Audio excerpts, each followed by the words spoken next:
So here we are going to see about like X-rays and some of the crystal geometry. All right. So basically, we know like X-rays are utilized in every field. Okay. Today, the X-ray is like a very important thing in the medicine. Okay. Um, so not only in medicine, it is used in everywhere. All right. So even in the crystallography, we are using the X-rays to find out the protein structure or the small molecule structure. We are using X-rays. Okay. So how we are using the X-rays, why we are using X-rays, all those things that we are going to see. All right. So you know the history of the X-ray. So that was invented by Röntgen, right, in the 18th century. So it was accidentally they invented. So he kept a film. You know the story, right? He kept the film in the drawer and also some radiation emitting elements, right?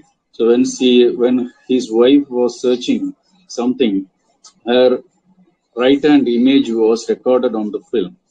So he was initially unknown about that. So later he found that is because of the element emitting some rays. Okay. So he named that as like X-ray. Okay. So you could see this image where her in her finger she has wearing a ring also, right? So this was the initial thing. So they discovered like okay, some ray is very important, which is not visible and is useful to record some useful things like that. They were thinking, and they named like X-rays. Okay, so X-rays. The wavelength of the X-ray, you know, it's like around like 1 to 0.1 angstrom unit. Okay, so it's a very, very like a tiny wave which is not you cannot see on naked eye, even like microscope or like any camera, nothing. You cannot visualize the X-rays. Okay? But the thing is, uh, when the X-ray is hitting on some object, it is producing diffraction pattern. So you can record the amplitude and phase of the diffraction pattern, which you can use to reconstruct the image. Okay.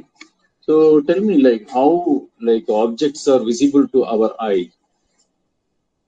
So you can see the sunlight or you can see in your home light, right? So when the light blows, so every object is visible to your naked eyes, right? So how it is happening? It is because the reflection from the light, right?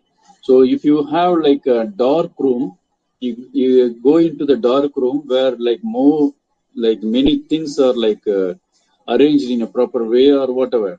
Okay, so you close the window, everything, door, so nothing is, no light is coming inside. So you will not see any object.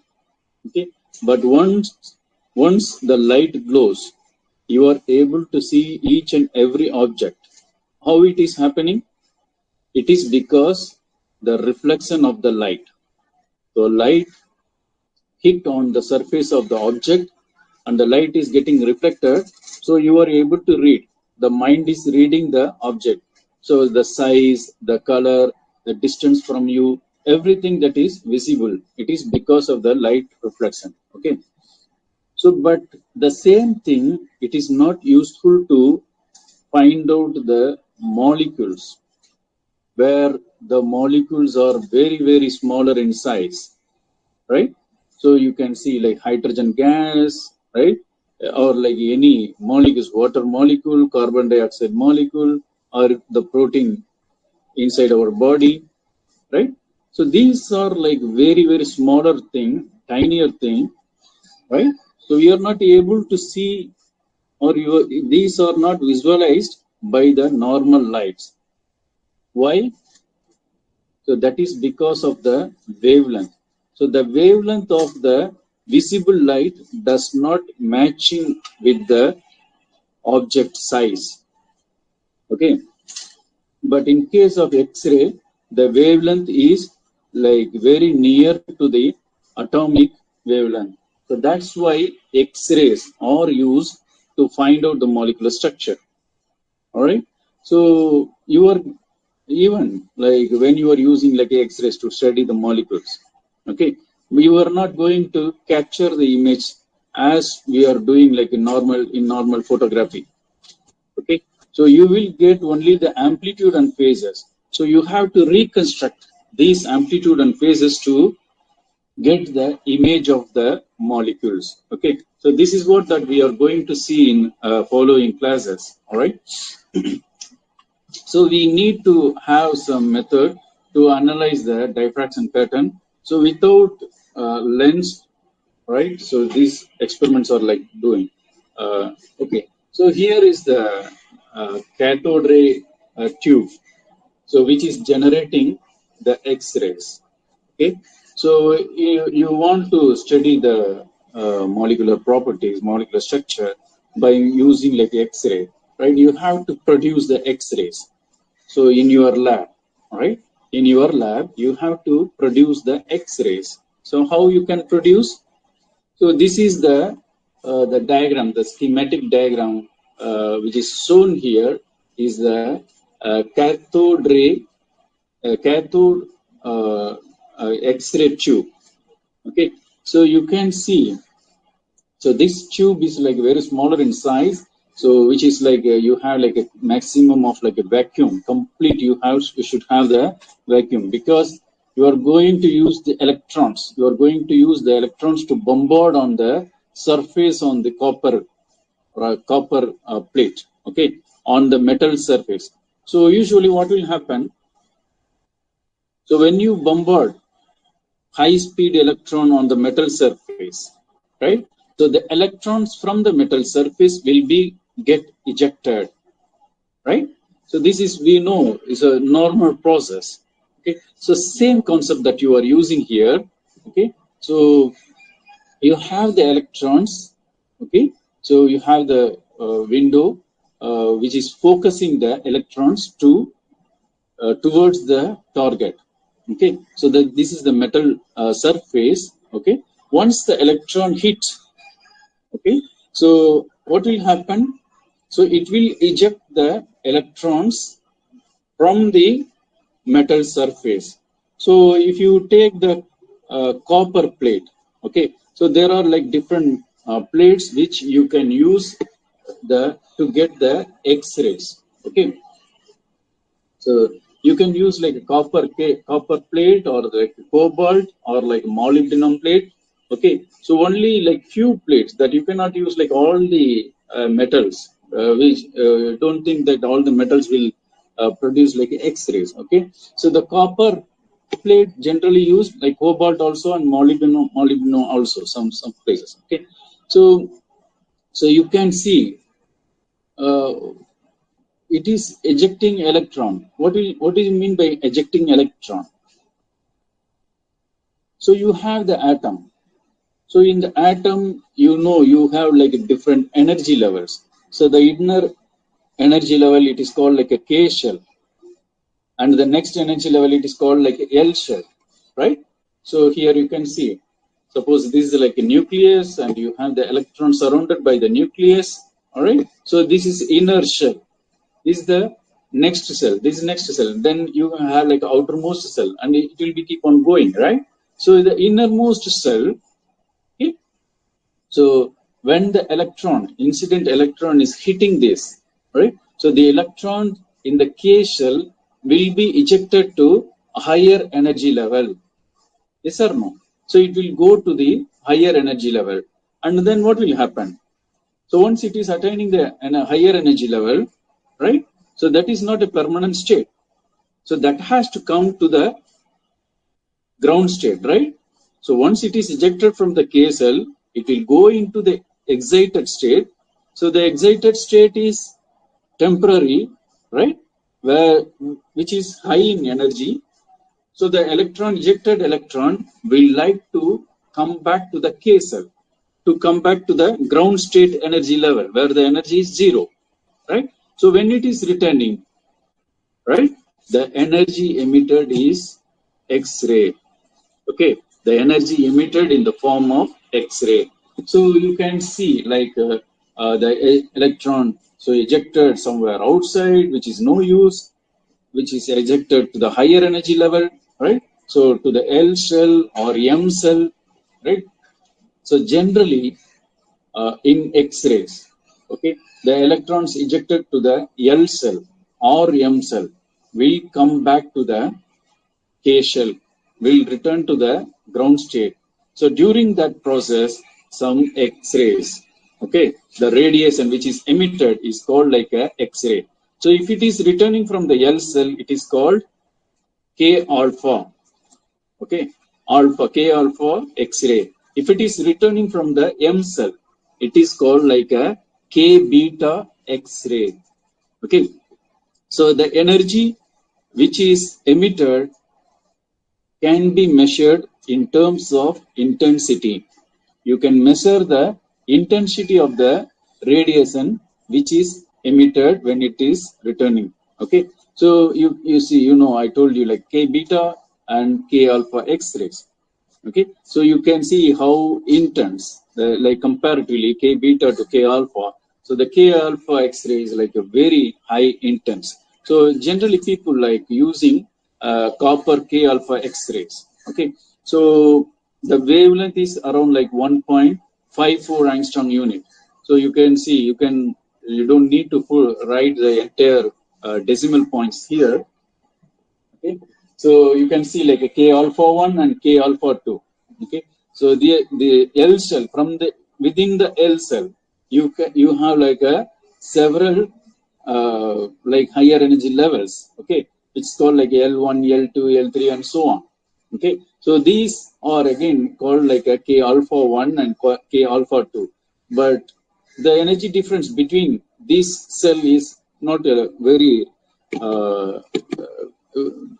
not having like big difference. So, okay, still you can see the wavelength is like 1.54 angstrom unit, but that much accuracy we can still measure.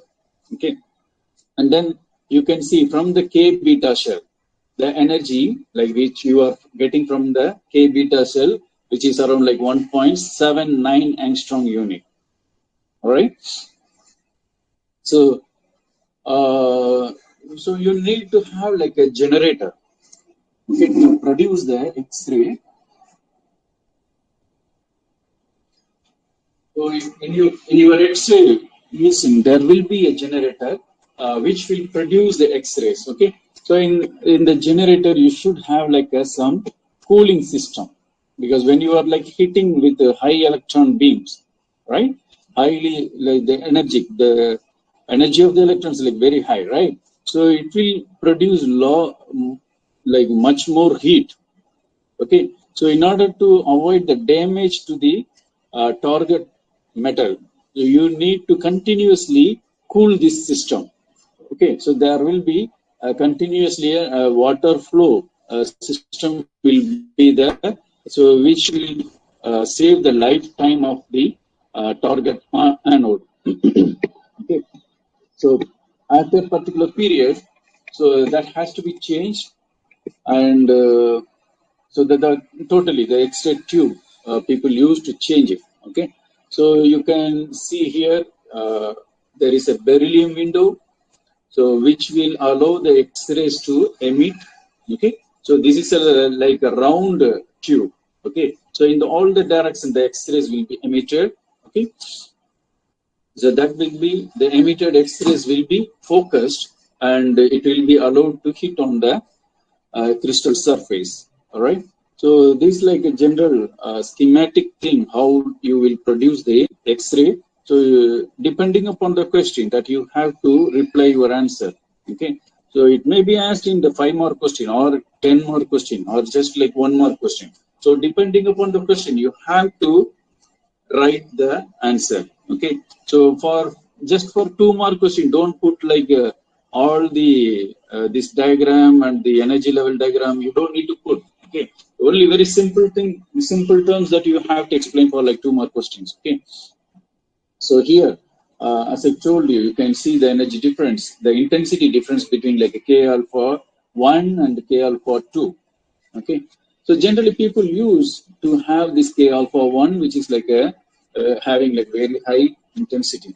So the characteristics say shown as like 2 sharp peaks in the illustration occur when vacancies are produced in the n equal to 1, okay, or K shell of the atom. Okay, so the X-rays produced by transition from n equal to 2 to n equal to 1 levels are called like K alpha X-rays, and X-rays produced in the transition from n equal to 3 to n equal to 1 are called like a beta rays, K beta rays. Okay, so X-rays from molybdenum target. Okay, so you can see like how much energy that we are spending, 35 kilovolt. Okay. All right. So how like we are generating X-ray? So it's a simple thing that I have explained you. Now we'll see what is mean by crystal. Okay. So we are going to use this X-ray to study the molecules, right? So the molecules you have like different atoms, right? So for example, you take like carbon dioxide. So carbon dioxide is a molecule, right? So you have like a carbon and 2 oxygen. Okay, so take methane. You have CH4 carbon and 4 hydrogen. Ethanol C2 H5OH, right? So you have 2 carbon, 5 hydrogen, right? H5OH, so 6 hydrogen and 1 oxygen, right? So if you draw the chemical diagram of ethanol, CH3 CH2 OH, right? So how you will draw?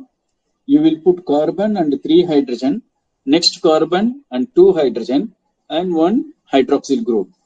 But these methyl and another methyl, right? How they are arranged, the atom, how they are arranged, whether they all the atoms are arranged in a straight line or do they have like a bend structure, how they arranged. Okay, so definitely it's not going to be a straight line. It's because we know the geometry for each atom, right? Depending upon the valency, so each atom will orient in its own geometry, right? So all these geometrical things that we studied in last year paper, right? So just for ethanol is going to have like a different geometry. So imagine about macromolecule. So you have like thousands of atoms. So consider the geometry of all the thousands of atoms. So how it is going to arrange, right? So you will have like different orientation, different space, each atom occupied by a different space. So all these things that you can study when you know the when you utilize the X-rays. Okay, so in order to utilize the X-rays, you need to develop a single crystal. Okay, so where in the single crystal, okay, you will have the molecule in a properly arranged manner. Okay, so then you can utilize that single crystal for X-ray study.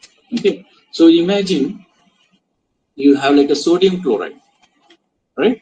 So assume like you have like a sodium atom here, and each sodium is surrounded by one like chlorine, right? Assume like this, just I'm telling you. Okay, for example, okay, you can assume of like any molecule. So if you take any molecule, like any single crystal, each atom will be having equal environment. Okay, so here you can see this atom is surrounded by the pink atom, right? And if you have like another unit on the top of this, so again you will have some pink atom connected to this, right? So each atom is surrounded by like similar environment. So that is a regular pattern, okay, when you will get when you make the crystals, okay. So in the single crystal, the molecules will be arranged in a proper way, in a proper way. So each atom will be having like an equal environment, all right. So when you have like equal environment, you will be able to easily define the structure of the molecules. All right. So remember, I told you in the last class, twinning crystal. So twinning crystal, what will happen? So assume like you have like a one layer. The crystal is formed like one layer like this. Another layer is forming in a different orientation. Assume like you have like another like brown atom here and pink atom here and then another brown atom here. What will happen? So this is one layer formed like a even in one direction. Another layer is forming in another direction, right? So then you cannot utilize that. Okay. So the crystal should be grown up in a like a very periodic in a proper way. Okay. So assume like a powder. So there is a single crystal X-ray study and powder diffraction also you can do it. Okay.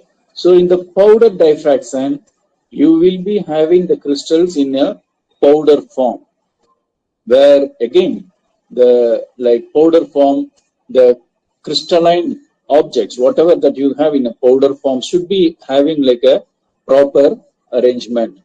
Okay, so only then you can use it for like X-ray studies. Okay, so here you can see diffraction pattern that is obtained from like powder X-ray studies. Okay, so you can see like various rings formed here.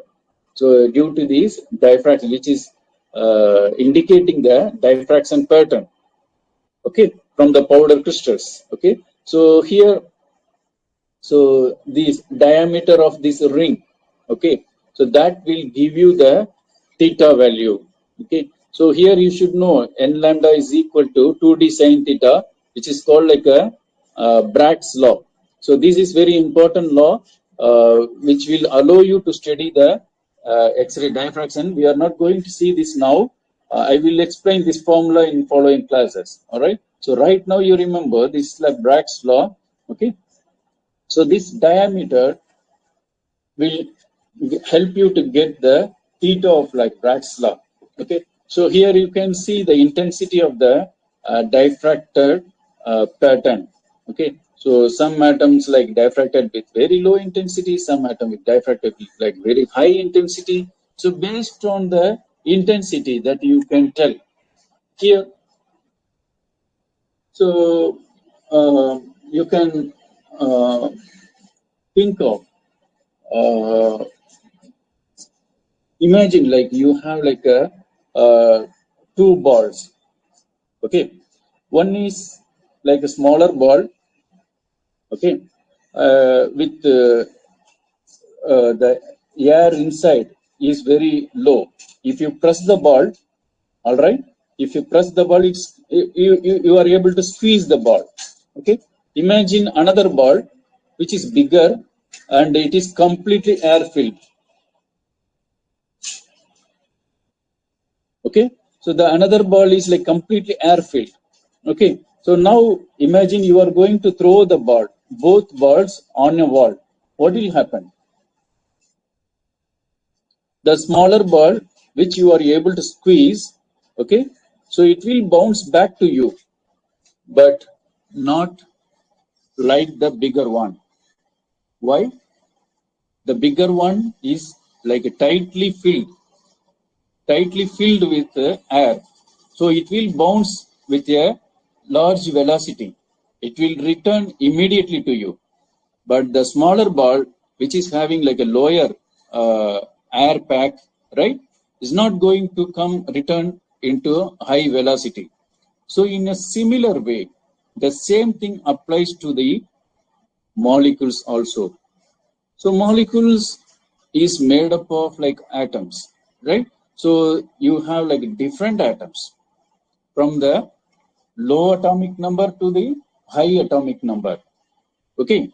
So when the X-ray hit the low atomic number, low atomic atom, the atom which is having low atomic number, the intensity will be very less.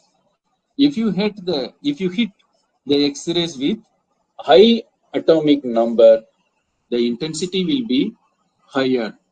Okay, so depending upon the intensity, you can tell the nature of the atom.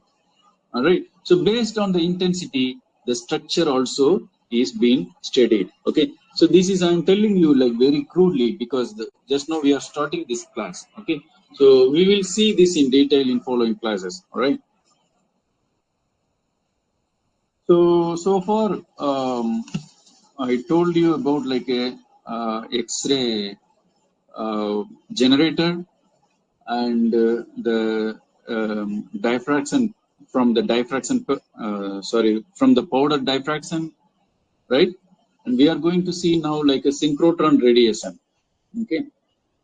So if you use the X-ray generator, so generally people used to call it as like a home source. Okay. So in the lab, in the laboratory, if you are generating X-rays, okay, and you are using it for crystal studies, so people used to say it's like a home source. Okay, whereas synchrotron source is like a high energy beam. Okay, it's like very highly energetic. Okay, so you can find out the atomic level structure. Okay, the resolution will be like very high in the synchrotron radiation. Here, general, like most devices can only generate like one type of electromagnetic radiation. Okay, so you, for example, light globes like a visible light. So heat lamps emit like a IR and X-ray tubes. Okay, heat lamps emit like infra IR lights, and X-ray tubes emit like X-rays. Okay, so depending upon the source, whereas synchrotron radiation extends over a broad range of light. Okay, so from here to X-rays, we can generate by using synchrotron. Okay, so in India, we have in only one place, and that is in Indore, which is the which in the Indore lab they are generating synchrotron radiation, but comparatively, okay, comparatively to the other synchrotron radiation from like other countries, is a very light in energy. All right. So the intensity of light being produced is a million times brighter than sunlight, and a million times greater than the radiation from a typical laboratory X-ray source. So the emerging beams are like extremely fine, just a few thousands of millimeter across, and are emitted in extremely short pulses. So here you can see the schematic diagram. So in the normal X-ray generator, so we need the electron beam, right? So we have to continuously produce the electron beam, and we are allowing the electron beam to hit the metal surface. And once it's hitting the metal surface, it will eject the electron and it is producing the K alpha radiation. So that's what we saw. All right. So in case of synchrotron, the electron or like a positron, okay, that will be allowed in a circular path. It will be like a continuously revolving around the circular path. Okay. So here and there, everywhere, you will have the magnets. They are called like a bending magnets. Okay. And also accelerators will be there in order to produce the speed of the electron. So it will increase the speed of the electron. So in a high speed, it will be like a continuously revolving around in a circular path. So this is called like a storage ring. Okay. So whenever people are people are ready to use it, right? So they will allow, they will use the electron beam, right? So it will be like a continuous. Once it started, it will be in a continuous function.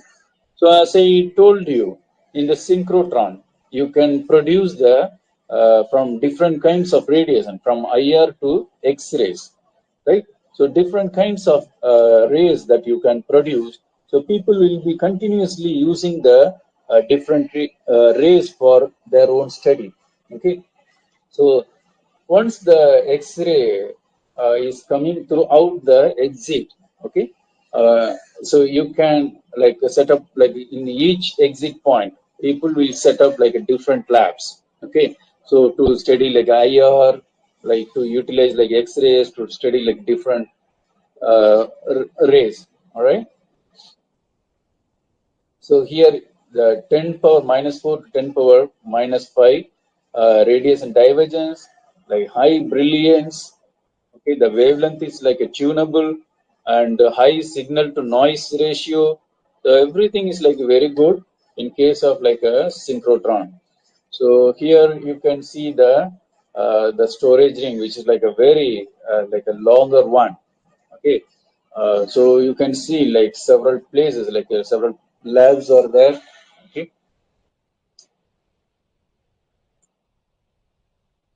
all right. So far I have given like some introduction about like X-ray generator and synchrotron radiation. All right. So then, how will you find out? How will you find out the X-rays? Okay. Okay. So you are producing the X-ray.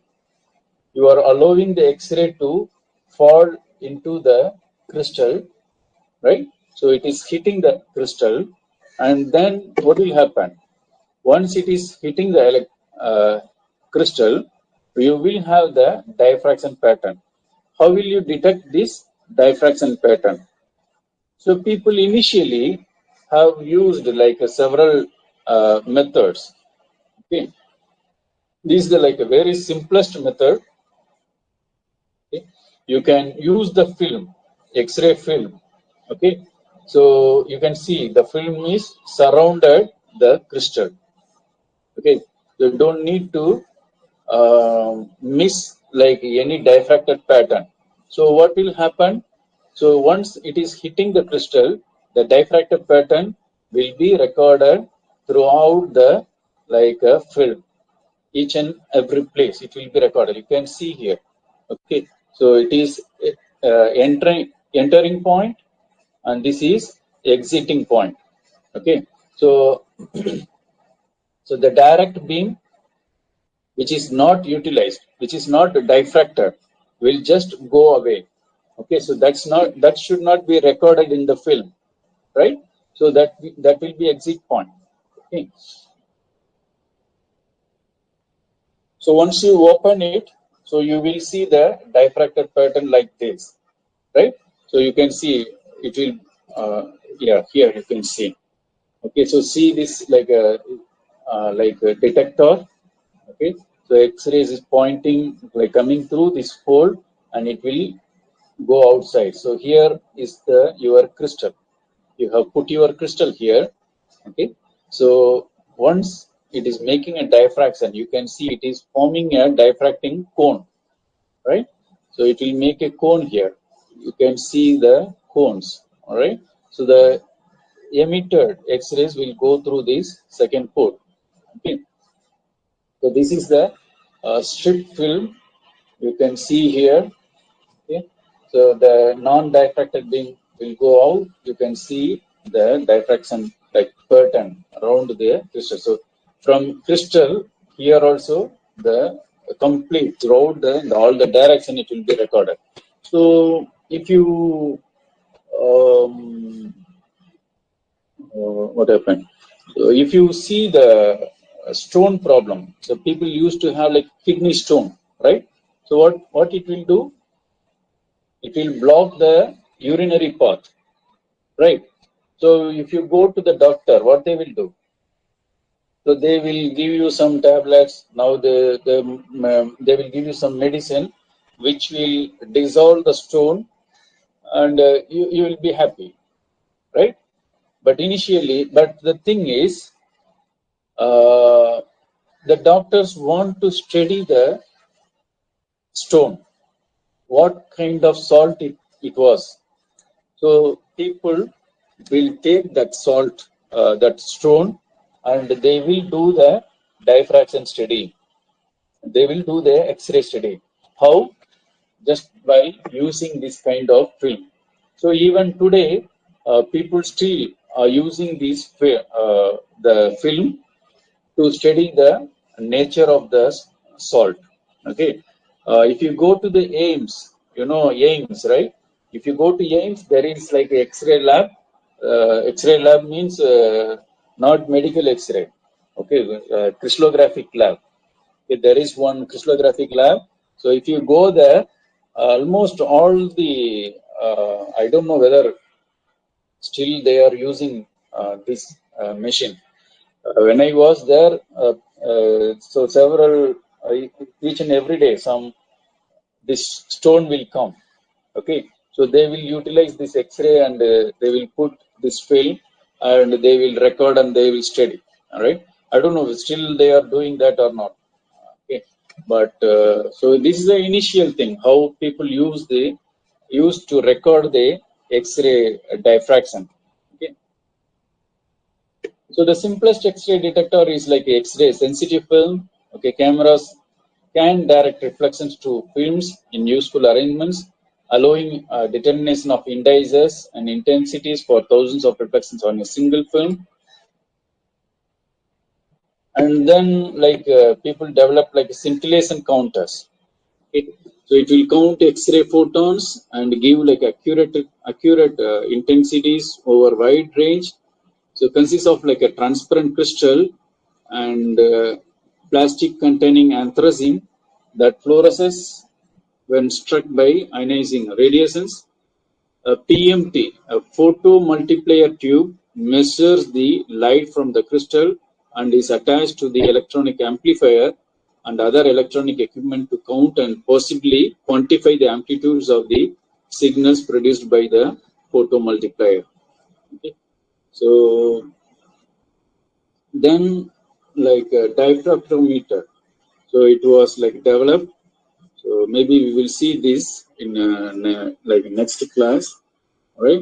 So I will stop here. So if you have like any questions, till now you can ask. Sir, I have a doubt related to X-ray. How Yeah. much small molecules or how much big molecules if we can analyze through X-ray crystallography? Is there any limitation, size limitation for that? Yeah, I told you, no, you have like a small diffractometer. It is available for small molecules and also for macromolecule. Okay, okay. So the diffractometer for small molecule, the setup for small molecule is entirely different from macromolecule. Okay, so I will show you like both, which is utilized for like small molecule as well as for the macromolecule. Okay, Okay, sir. Thank you. Any other questions?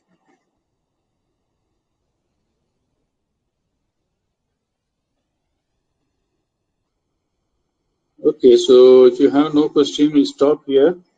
So